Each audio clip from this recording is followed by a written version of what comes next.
મીઠી મધુરી વાત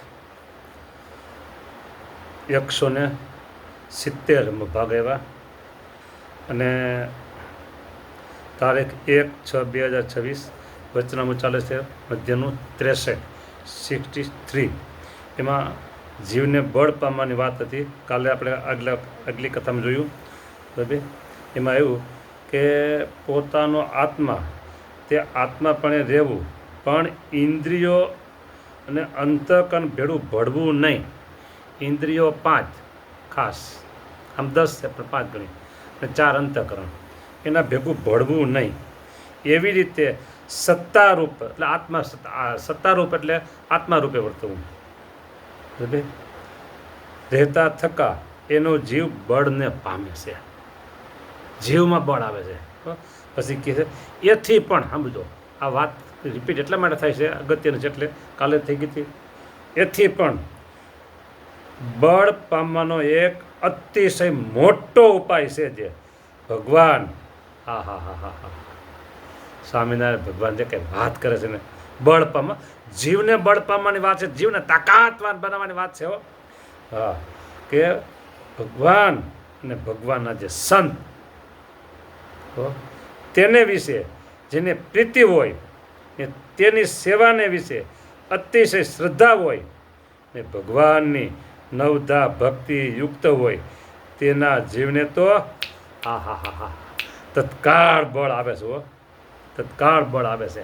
બોલો, જો ફરીને અગત્યની વાત છે આ. જીવને તાકાત કરવાનો, જીવને બળવાન કરવાની વાત છે. હા, બોલો. એક બાળકને ફોન કર્યો હતો, કીધું હમણાં તમે મંગળા આરતીમાં દેખાતા નથી. બાળકે જે જવાબ આપ્યો ને,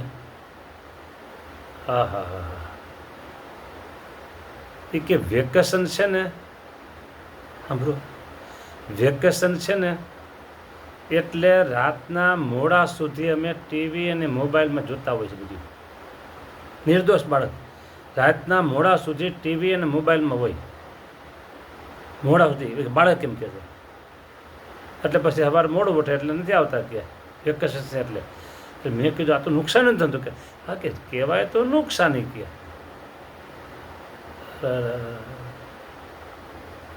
બોલો, કેવી આ ગલત વાત છે. હે, વેકેશન છે એટલે રાતના મોડા સુધી ટીવી ઉપર અને મોબાઈલ ઉપર બધા હોય કે બધા પાસે, એટલે સવાર નથી ઉઠાતું વહેલું. એને આ વેકેશનનો લાભ આમાં લેવો છે બરાબર. સમયને બરબાદ કરવામાં. જેનો જીવ બળવાન હોય એને આવો સંકલ્પ ન થાય. જીવ બળવાન હોય એને આવો સંકલ્પ ન થાય. બોલો, ભગવાન વિના બીજો સંકલ્પ ન થાય. કેટલી વાત. તો પછી તો આપણે બીજું તો એને કહીએ શું? મેં એટલું કહી દીધું ને, કીધું તો સમય બગડે તમારો. અને એ અત્યારથી હજી એ SSC બોર્ડમાં નથી, 10મા ધોરણનું બાળક નથી, ત્યારથી એને મોબાઈલ હાથમાં આવી ગયો. Private mobile, personal mobile. જીવન ક્યાં જશે, કોણ એને રોકશે? એનું કારણ એનું જીવ બળવાન નથી. એનો જીવ બળવાન નથી, એના માતા પિતાનો જીવ બળવાન નથી. એટલા બધા પ્રોબ્લેમ થાય.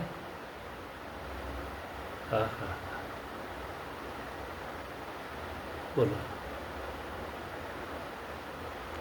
આવું તો ઘણા નહીં. આ તો બીસે એક બાળક નિર્દોષ બોલી ગયો, એટલે એ મંગળા આરતીમાં બહુ આવતો. એટલે કીધું હમણાં કહ્યું મંગળા આરતીમાં તમે દેખાતા નથી. કીધું આવું છે, કાંઈ વાંધો નહીં, જે હોય તે. પણ જીવ જો બળવાન હોય ને તો એને આડા આવડા રસ્તે લઈ જાય નહીં. ઇન્દ્રિયો, કોઈ ઇન્દ્રિયો નહીં, તાકાત નથી ઇન્દ્રિયોની કે જીવને આડા આવડો લઈ જાય એવી. હા, તાકાત નથી. બરાબર.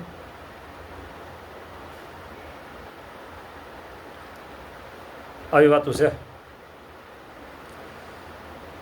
બળ પામવાનો ઉપાય ભગવાન અને ભગવાનના જે સંત તેને વિશે જેને પ્રીતિ હોય ભગવાનમાં પ્રીતિ એવી જ પ્રીતિ સંતમાં હોય ને તેની સેવાને વિશે અતિશય શ્રદ્ધા હોય, તેની સેવાને વિશે અતિશય શ્રદ્ધા હોય ને ભગવાનની જો મુદ્દા બતાવી દઉં, મુદ્દા તમને બતાવી દઉં એ ડિપેન્ડ. જો ભગવાન અને ભગવાનના જે સંત તેની વિશે એક તો પ્રીતિ, બરાબર, અને તેની સેવાને વિશે અતિશય શ્રદ્ધા. શ્રદ્ધા એમ નથી કીધું, અતિશય શ્રદ્ધા કીધું. ભગવાન અને ભગવાનના સંત તેને વિશે જેને પ્રીતિ હોય, પછી એમ કીધું કે ને તેની સેવાને, ભગવાન અને ભગવાનના સંત તેની સેવાને વિશે અતિશય શ્રદ્ધા હોય. ખાલી શ્રદ્ધા અને અતિશય શ્રદ્ધામાં ફરક પડી ગયો. અતિશય શ્રદ્ધા હોય ને ભગવાનની 9 પ્રકારની ભક્તિ યુક્ત હોય. આમાં નવધા ભક્તિ છે, બરાબર. નવધા ભક્તિ એટલે કે 9 પ્રકારની ભક્તિ યુક્ત હોય. તેના જીવને તો તત્કાળ અને અતિશય, તત્કાળ અને અતિશય બળ આવે છે. માટે જીવને બળ પામવાને અર્થે ભગવાન અને ભગવાનના ભક્તની સેવા બરોબર, હા, સેવા બરોબર બીજો કોઈ ઉપાય નથી. ભગવાન અને ભગવાનના ભક્તની સેવા બરોબર બીજો કોઈ ઉપાય નથી. અહીં ભક્ત કીધા છે, સંત સમજી લ્યો, ભક્ત સમજી લો, જે સમજવું ત્યાં.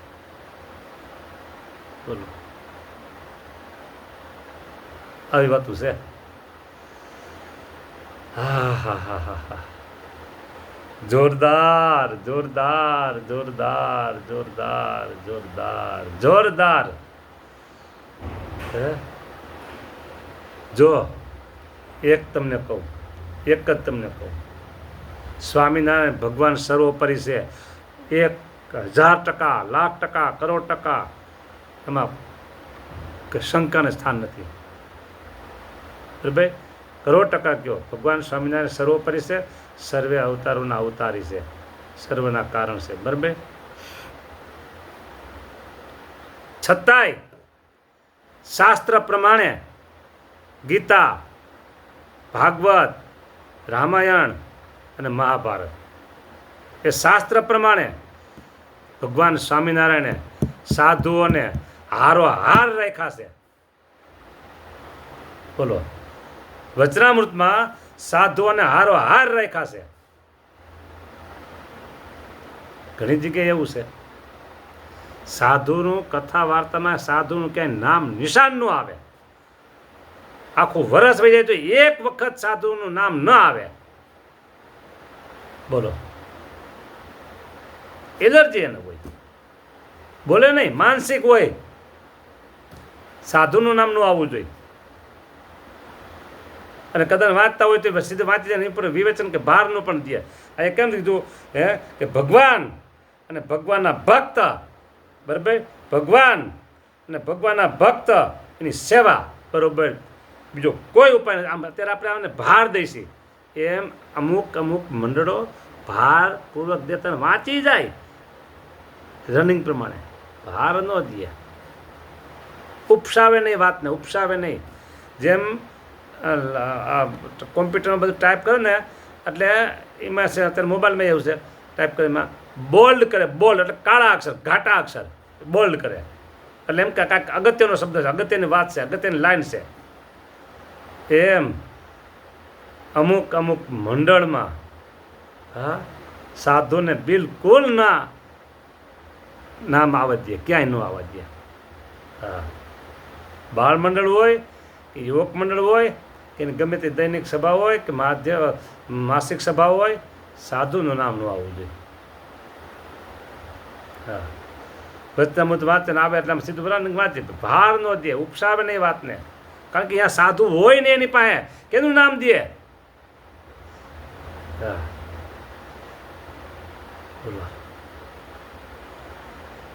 ના, સ્વામિનારાયણ ભગવાન કે છે એટલી એની પાસે કસર છે, કસર.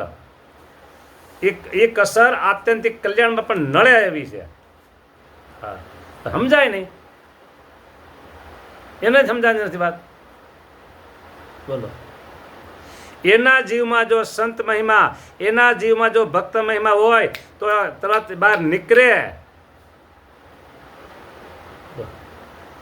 સ્વામિનારાયણ ભગવાન હોય કે પછી ગીતા ભાગવત હોય, વારંવાર એ શ્લોકમાં સંત મહિમા ભક્ત મહિમા આવે છે. બરાબર. હવે આટલી વાત અહીં કરી, બળ પામવાની વાત પૂરી થઈ ગઈ. અને હવે સ્વામિનારાયણ ભગવાન વિશે એક વાત એમ કહે છે કે વળી અમે અમારા અંતરની વાર્તા કહીએ છીએ. હવે મારા પોતાના અંતરની વાત કહે છું.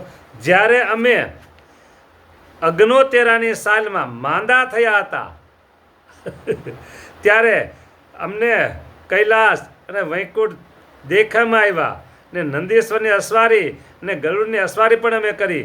એમ અમારા દીઠામાં આવ્યું, પણ તે સામર્થ્યમાં અમને કાંઈ સારું લાગ્યું નહીં. પછી તો અમે કેવળ સત્તા રૂપે રહેવા માંડ્યું. ત્યારે સર્વે ઉપાધિની શાંતિ થઈ. પછી તેમાં પણ અમને એમ વિચાર થયો છે સત્તા રૂપે રહેવું, જો સાંભળો, સત્તા રૂપે રહેવું, તેથી પણ ભગવાન ને ભગવાનના ભક્ત ભેળે દેહ ધરીને રહેવું એ શ્રેષ્ઠ છે. અહીંયા આ વચનામૃતમાં આટલી લાઈનને બોલ્ડ કરી છે, કાળા અક્ષર કર્યા છે. ક્યાં સત્તા રૂપે રહેવું, સ્વામીના ભગવાન બોલ્યા છે સત્તા રૂપે રહેવું, તેથી પણ ભગવાન ને ભગવાનના ભક્ત ભેળે દેહ ધરીને રહેવું એ શ્રેષ્ઠ છે. આ વાત વચનામૃત ચાલે છે અત્યારે 63 અને પ્રથમનું જે મધ્યનું જે 48મું વચનામૃત છે, વંદુ સહજાનંદ 48મું, ત્યાંય મહારાજ એમ બોલ્યા કે અમને એમ થાય છે કે દેહ ધરવાનું કાંઈ નિમિત્ત નથી, પણ એમને થાય છે કે આવા સાધુ ભેગા દેહ ધરી કંઈક નિમિત્ત કરીને દેહ ધરીને પછી આ સાધુ ભેગા રહીએ. હે મહારાજ કે અમને કાંઈ નિમિત્ત નથી, પણ નિમિત્ત ઊભું કરીએ. અને એમ થાય કે આવા સાધુ ભેગા રહ્યો, જન્મ ધરવાનું કોઈ કારણ ઉત્પન્ન કરીને પણ સંતના મધ્યમાં જન્મ ધરવો એમ જ ઈચ્છીએ છીએ. મધ્યનું 48 ફરીને વાંચું, મધ્યનું 48 વાંચું ફરી જુઓ. હા, જન્મ ધરવાનું કોઈ કારણ ઉત્પન્ન કરી પણ સંતના મધ્યમાં જન્મ ધરવો એમ અમે ઈચ્છીએ છીએ. બોલો, હા એ કીધું અહીંયા. અને અહીંયા પછી 64માં 63માં એમ કીધું સત્તા રૂપે રહેવું, તેથી પણ ભગવાન ને ભગવાનના ભક્ત ભેળે દેહ ધરીને રહેવું. કે એટલી મીઠી મધુરી વાત છે. હા. હવે અહીંયા આપણો સમય પૂરો થાય છે એટલે કથાને વિરામ લઉં છું, પણ વાત મુદ્દાની અને સરસ વાત છે. ભગવાન અને ભગવાનના ભક્ત ભેગા રહેવો એનાથી દુનિયામાં બીજો કોઈ આનંદ નથી, દુનિયાનો બીજો કોઈ મોટો લાભ નથી, દુનિયામાંથી બીજી કોઈ મોટી વાત નથી. સારું, જય સ્વામિનારાયણ.